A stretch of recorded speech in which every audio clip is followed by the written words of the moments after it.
Morning everyone, welcome back to my channel fusion of love থেকে আমি রায়া। আশা করি তোমরা সবাই ভালো আছো। তোমাদের ভালোবাসা, আশীর্বাদ আর ভগবানের আশীর্বাদ মাথায় নিয়ে বিন্দাস চলছে সব কিছু। আজকে সকাল সকাল ঘুম থেকে উঠে একদম রেডি, স্নান টান সেরে, কারণ এখন মোটামুটি 8:30 মতন বাজে। আমি এই 7টা মতন ঘুম থেকে উঠে গেছি, কারণ আজকে কাকার দোকানে পুজো আছে। কাকার দোকানে একটু যাবো এখন, আর কাকার দোকানেও পুজো, তবে বাড়ির সামনে যে দোকানটা রয়েছে সেখানে যাবো। আজকে পুজো আছে সেখানে।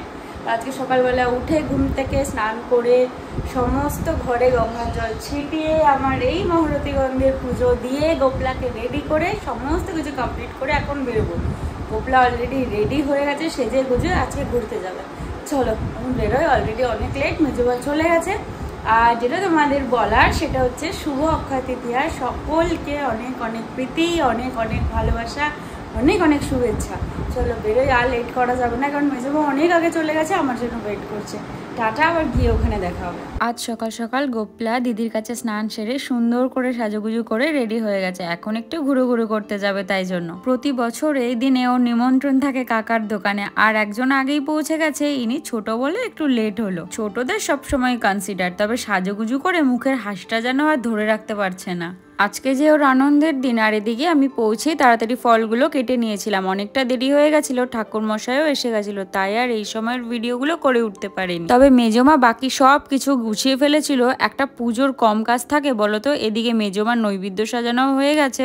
আজ আমাদের এখানে 17টা নৈবেদ্য অর্পণ করা হয়েছে। 17, 21 আরও যে কোনো বিজোড় সংখ্যাতেই করা যায়, কিন্তু এই নৈবেদ্য সাজানোটা পুজোর মধ্যে সব থেকে কঠিন কাজ আমার মনে হয়। তবে আমি আগে জানতাম সব জায়গায় বাটা সাজানোর নিয়ম একই রকম, তবে আস্তে আস্তে পরে চারিদিক দেখে বুঝলাম না, আমার ধারণাটা পুরোপুরি ভুল। তোমাদের কার কার বাড়িতে আমাদের মতন বাটা সাজানোর নিয়ম আছে আমাকে প্লিজ একটু কমেন্ট সেকশনে জানিও তো। সব ফল তো আগেই কমপ্লিট করে ফেলেছি কেটে কুটে, তবে এবার বসেছে ইয়াসা বড় সাইজে তরমুজ কাটতে। আমি যদিও প্রথমবার কাটছি তরমুজ, ব্যাপারটা কিন্তু বেশ চ্যালেঞ্জিং আমার কাছে, কারণ কোনো কাজ করতে গেলে আমার কোনো প্রবলেম তো হবেই, এটা তোমরা দেখেইছো। কিন্তু শুধু এবারই দেখলাম খুব একটা অসুবিধা হলো না। ওই ভগবানের কাজ করছি তো উনিই মনে হয় সবকিছু ঠিক করে দিয়েছে। তবে শুধু কাটার দাওটা একটু বারবার সরে যাচ্ছে, কারণ প্রেস করতে হচ্ছে তো, আর চারিদিকটা ফল কাটাতে একটু স্লিপও হয়ে আছে। যাই হোক, এইটাতে যে আমি সফল হয়েছি এটাই অনেক। এবার মেজমাকে একটু জিজ্ঞেস করে নিয়েছি যে সবুজ খোলাটা কি ফেলে দেবো না রেখে দেবো। এমনি আমাদের বাড়িতে তরমুজ যখন ঠাকুরকে দেওয়া হয় তখন সেটার ওই সবুজ খোলাটা ফেলেই দেওয়া হয়, কিন্তু তাও একবার জিজ্ঞেস করে নেওয়াই আর কি। বাকি বাটাগুলোতে দেওয়ার জন্য বড় বড় পিস করে কমপ্লিট করার পর ওই ছোট ছোট পিস করতে হবে কিছু, কারণ ওই নৈবেদ্যের বাটাতেও তরমুজ দিতে হবে, ওইটার জন্যই বাটাটা অসম্পূর্ণ রয়েছে। তবে জানো তো, আমি ঠাকুরের কাজ করতে না বরাবরই খুব ভালোবাসি, তাই অল্প বিস্তর সবকিছু শিখে রেখেছি, কখন কোনটা কোন সময় কাজে লেগে যায় এই আর কি। আর এদিকে কাকা সমস্ত ঘরগুলোতে সিঁদুরের ফোঁটা দিয়ে দিচ্ছে। বলতে পারো কোনো কাজে আমাকে হাতে ধরে শেখাতে হয়নি। আমার মনে হয় তুমি যদি কিছু শিখতে চাও তবে সেই কাজে নিজে থেকেই অংশগ্রহণ করলে এমনিই শিখে যাবে, শুধু আগ্রহ থাকতে হবে ভরপুর। হ্যাঁ, ভুল ত্রুটি তো হয়েই থাকে, তখন তো বড়রা আছে শুধরে যাওয়ার জন্য, কিন্তু ততক্ষণ অবধি তুমি তোমার চেষ্টা চালিয়ে যাও শেখার জন্য। এদিকে আমি তরমুজ কেটে সেই তরমুজগুলো নৈবেদ্যতে সাজাতে বসেছি। এটাই শুধু বাকি ছিল, বাকি তো সব তো হয়ে গেছে। আর মেজমা বাকি সমস্ত কিছু নিয়ে ঠাকুরের ওখানে পৌঁছেও গেছে। অন্যান্য বার জানো তো আমরা ঠাকুর মশাইয়ের জন্য সমস্ত কিছু সাজিয়ে গুছিয়ে রেডি করে বসে থাকি, আর এবার ঠাকুর মশাই আমাদের জন্য বসে আছে, এটাই শুধু পার্থক্য, আর কিছুই না। ব্যাস, সমস্তটা কমপ্লিট।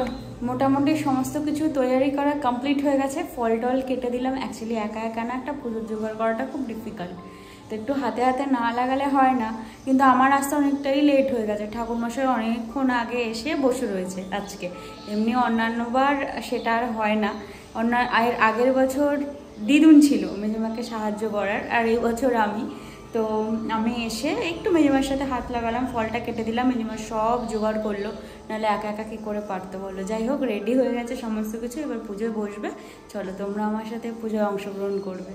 এই যে এদিকে একেবারে তোমাদেরকে পুজোর জায়গায় নিয়ে চলে এসেছি, কারণ তোমাদেরও তো একটু পুজোটা দেখতে হবে, তাই নয় কি? এদিকে ঠাকুর মশাইও বসে গেছে পুজো করতে, আর আজকের দিনে ঠাকুর মশাইরা যে কতটা ব্যস্ত থাকে সেটা তো তোমরা সবাই হয়তো জানোই। তবে আজ এখানে যিনি পুজো করছেন ইনি হচ্ছেন আমাদের কুলপুরোহিত। ওই যে এই দোকানেই শুধুমাত্র কুলপুরোহিত যিনি, তিনি পুজো করেন। বাবার দোকান আর ছোট কাকার দোকানে অন্য পুরোহিত দিয়ে পুজো করানো হয়েছে। দাঁড়াও তোমাদের একটু সামনে থেকে ওনাদের দেখাই কেমন সাজুগুজু করানো হয়েছে। এই দেখো, এখানে রয়েছে লক্ষ্মী নারায়ণ, আমাদের আমাদের ওই বড় গোপলা ছোট গোপলা কি সুন্দর লাগছে দেখো ওদেরকে। ওই পাশে রয়েছে নারায়ণশিলা, আমাদের সত্যনারায়ণ আর বজরংবলী। মেজো ভাই এই দিনে প্রত্যেক বাড়ি বজরংবলীর পুজো করে। মোটামুটি ঠাকুরের সামনে এবার প্রিলিমিনারি যা যা গোছানো রয়ে গেছে, যেটা পুরোহিতের করা সেটা কমপ্লিট হয়ে গেছে, আর ঘট বসানোও কমপ্লিট হয়ে গেছে। এবার গামছাটা অর্পণ করে তারপর আস্তে আস্তে শুরু হবে পুজো করা। প্রতি বছর আমরা এই দিনটাতে সবাই মিলে এই দোকানটায় থাকার চেষ্টা করি, কারণ বাবার দোকান আর কাকার দোকানটা তো অনেকটা দূরে থাকে, তাই সেখানে যায় না। আজকের দিনে ছোট কাকার দোকানেও পুজো আছে, সেখানে ছোট মা গেছে, আর বাবার দোকানে তো পয়লা বৈশাখে হয়েই গেছে, তোমরা তো জানোই। তবে আমরা যতক্ষণ ফল গোছাচ্ছিলাম তখন ঠাকুর মশাই বসে না থেকে তার নিজের কাজটা একটু এগিয়ে রেখেছে, এই খাতা লেখার কাজটা।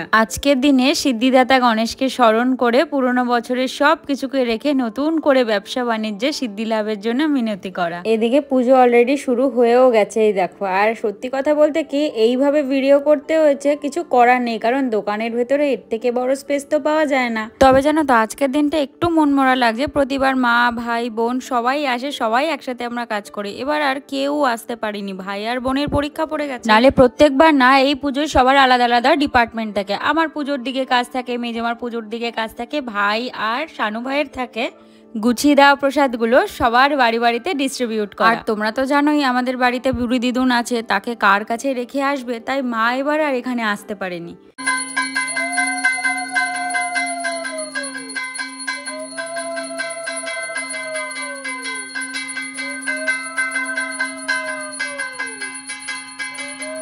এই যে চরণামৃত, যার জন্য আমি অপেক্ষা করে থাকি কখন পুজোটা শেষ হবে। এত ভালোবাসি খেতে আমি, একটা আলাদা স্বাদই থাকে এটার।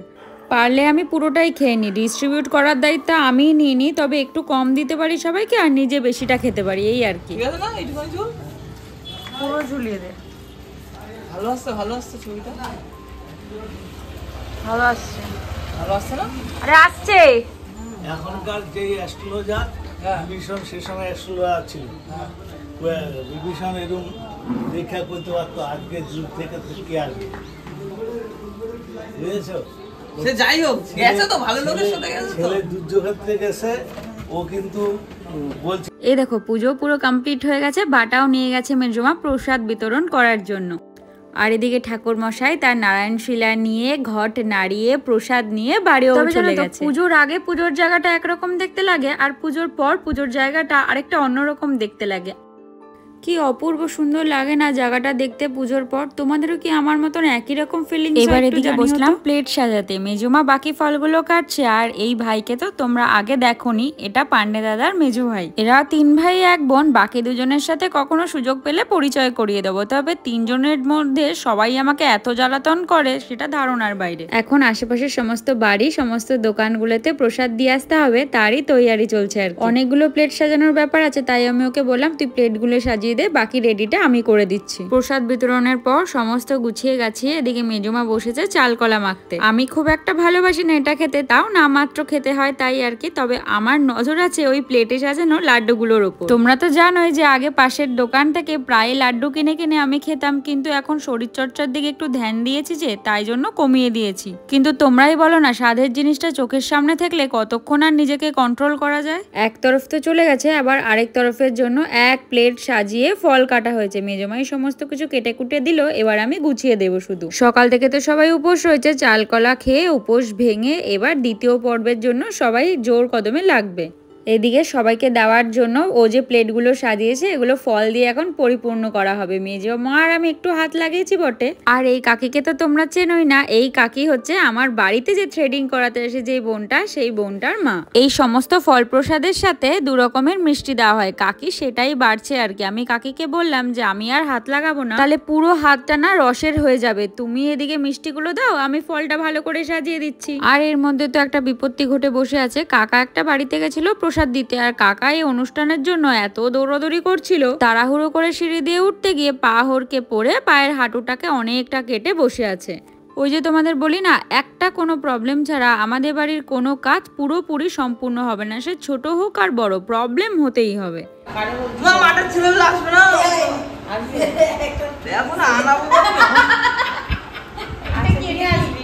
এটা আমাদের ফ্রি দিয়েছে।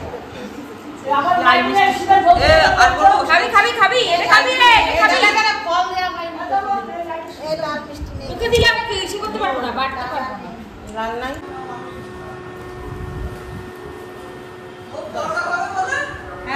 আমি খাবো না কিন্তু লাল চা না মেজমা আমি এক চুরি পরোটা কিচ্ছু খাওয়া আমার খেলেই শরীর খারাপ হয়ে যায় মা খালি বলছে আমি খেতে পারি না মেজমা সত্যি বলছি আমি খেতে পারি না সকালে তো আমাকে এক কাপ শুধু চা খাও ব্যাস হ্যাঁ না শুধু চা ওইটাই আমার জন্য সব কিছু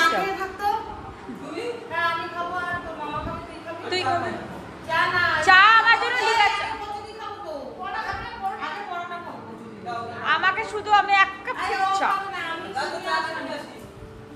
চোখের সামনে স্বাদের জিনিসটাকে দেখে আমি আর কন্ট্রোল করতে না পেরে এই খাওয়া শুরু করে দিয়েছি পুজোর জন্য আমিও তো উপোস করে আছি তবে চরণামৃত আর অল্প একটু চাল কলা খেয়ে নিজের উপোসটা ভেঙেছি বটে তবে আর কিছু প্রসাদ খেতে বেলায় আমার প্রথম মাথায় লাড্ডুর কথাটাই এসেছে তবে তোমাদের এই অক্ষয় তৃতীয়ার দিনটা কেমন কাটলো আমাকে কিন্তু প্লিজ জানাতে ভুলো না এবার মেজমার মেজো কাকা বসলো সমস্ত ঘরটাকে গোছানোর জন্য চারিদিকটা কেমন ছন্নছাড়া হয়ে যাচ্ছে চারিদিকে ফলের রস ফলের খোসায় কেমন আঠা আঠা হয়ে গেছে মেজমার মেজো কাকা সেটাকে পরিষ্কার করে তারপরে বাড়ি যাব তবে আজকের মতো এখান থেকে ভিডিওটা শেষ করছি কালকে আবার একটা নতুন ভিডিওতে তোমাদের সাথে দেখা হবে ততক্ষণ তোমরা ভালো থেকো সুস্থ থেকো সাবধানে থেকো পুরো ভিডিওটা ভালো লাগলে একটা লাইক করে দিও কমেন্ট করে জানিও কেমন লাগলো আর প্লিজ সাপোর্ট করে সাবস্ক্রাইব করে আমার পাশে থেকো কারণ তোমরা তো জানোই তোমাদের ভালোবাসা সাপোর্ট আমার জন্য কতটা দরকার তবে আজকের মতন বিদায় নেই তোমরা কিন্তু সবাই কালকের জন্য আবার অপেক্ষায় থেকো।